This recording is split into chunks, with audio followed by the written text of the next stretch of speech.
Hello guys, you're welcome back to Lexyducation channel where we try to simplify your learning as much as possible. Like we are all about trying to get everyone to be profitable in the forex market, okay? So today I'm going to be sharing a quick strategy with which you could look through your charts to ensure that they align with how you trade, okay? So I need you to take time to backtest this particular strategy because you're going to be shocked at the results you would get. As a matter of fact, this is one of the strategies that you can just learn and you hold your trades for several, like maybe a day or two, okay, for a whole day or two. So this is more like a swing strategy, okay, because we're going to be making use of the daily time frame. Now let's quickly add our indicators to get started. The first indicator we're going to be working with is the stochastic oscillator. So I'm going to add that to the chart now. I'm going to be working with a period of 14, okay, and then the other ones, period D, percentage D is 3, slowing is 3, and all of that. So the color, like I always say, depends on what's most convenient for you. Okay, the color is not really that important. As for the levels, very important levels we're going to be making use of are levels 20, 80, and 50. So once you're done slotting those in, then you click done. Okay, now this is our stochastic oscillator on the chart. Okay, this is it on the chart. Now we're going to be adding another indicator quickly, which is the moving average. So I'm going to be adding a simple moving average. Moving average, yeah, so I'm going to be adding moving average 20. Okay, so I'm using a red color for that. Okay, so as you can see, period 20, method simple, and yeah, then I click on done. So when we go back to our chart, you can see the red line, that's your moving average 20.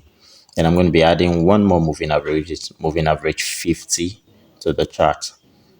So I'm going to change this to 50, and then the color I would have to change to maybe something like aqua, and click on done. Yeah, so yeah, that's it on the chart. Okay, so how does this strategy work?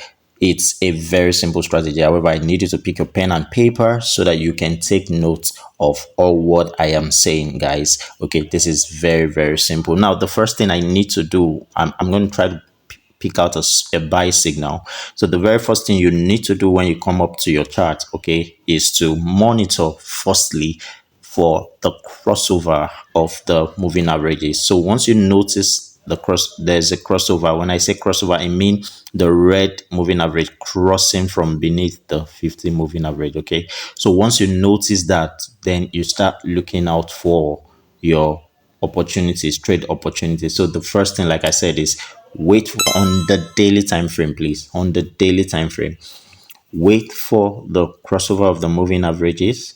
That's the first thing. And as soon as you get the crossover, I'm going to bring my marker. Yeah, as soon as you get the crossover happened here, then I'm going to move down to the next time frame, which is the H4 time frame. Okay, so I'm going to move straight to the H4 time frame.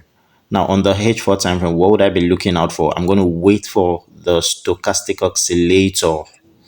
I'm going to wait for the stochastic oscillator to drop to below 20, to drop to below levels 20. Okay, this is very, very important and key to the strategy, guys. So I'm going to wait for that to drop to below levels 20, and as soon as that happens, okay, as soon as it drops to levels 20, I'm going to go to my H1 time frame for my entries. On the H4 time frame, what would I be looking out for, guys? I'll simply wait for the stochastic oscillator to move to levels 50, guys. Now just see what has happened. See what has happened, guys. As soon as the stochastic oscillator moved to levels 50, what happened, guys? The market shot up.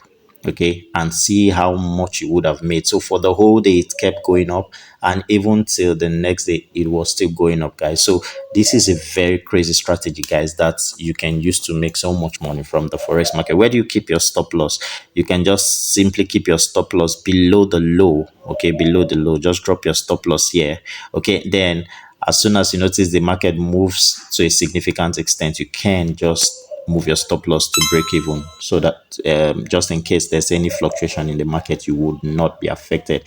Now, where are you supposed to exit to take your profits? You go to the H4 time frame, please. Move to the H4 time frame and wait for the market, the stochastic oscillator, to move to above levels 80. Above levels 80. Once the market moves to above levels 80, then you can safely and confidently exit the market, guys. You see, a very, very simple strategy, guys. Now let's look out for a sell signal so you get to understand what I'm talking about. So still on the daily time frame, I'm gonna go to okay, sorry, let me take this off. So on the daily time frame, yeah, okay, yeah. So there was a crossover here. If you notice, there was a crossover of the red, okay, below the dropping below the levels the 50 EMA. So like I said, that's the first condition. Ensure that there's a crossover on the daily time frame. Then you wait in the H4 time frame, the 4-hour time frame, for the stochastic oscillator to move in the opposite direction above levels 50. Very, very important. Now, once it moves to level above levels 80, sorry, once it moves above levels 80, you move into your H1 time frame for your sell signal. Okay, we move to the H1 time frame for your trigger. Okay, now if you notice something, this is where you would have been waiting, that you would have been expecting that, oh, since it has already crossed to levels 80, then I can jump in. No, that's why I always say you need to ensure that the entry time frame, okay, touches levels 50. As you can see, it did not touch levels 50, and then what happened? The market reversed and went back. Then when did the main move finally happen? When it touched levels 50. Can you guys see that? So this is what we use to filter the false signal, guys. So guys, this is a very, very simple strategy, okay? It's a very, very simple but profitable strategy, like I said. So once you have entered into the trade, what would you have been looking out for? Firstly, like I said, now you place your stop loss just above the high here, okay, and then you look to exit the market when the stochastic oscillator drops below levels 20 for a sell. When it drops below level 20, and just imagine how much you would have made for yourself, guys. So like I said, guys, this is a very, very simple strategy, and I believe you've learned so much from this video. Okay, if you enjoyed the video, please give it a thumbs up and hit the subscribe button and turn on the notification bell if you are a first timer on this channel, and I'll see you in the next video. Thank you.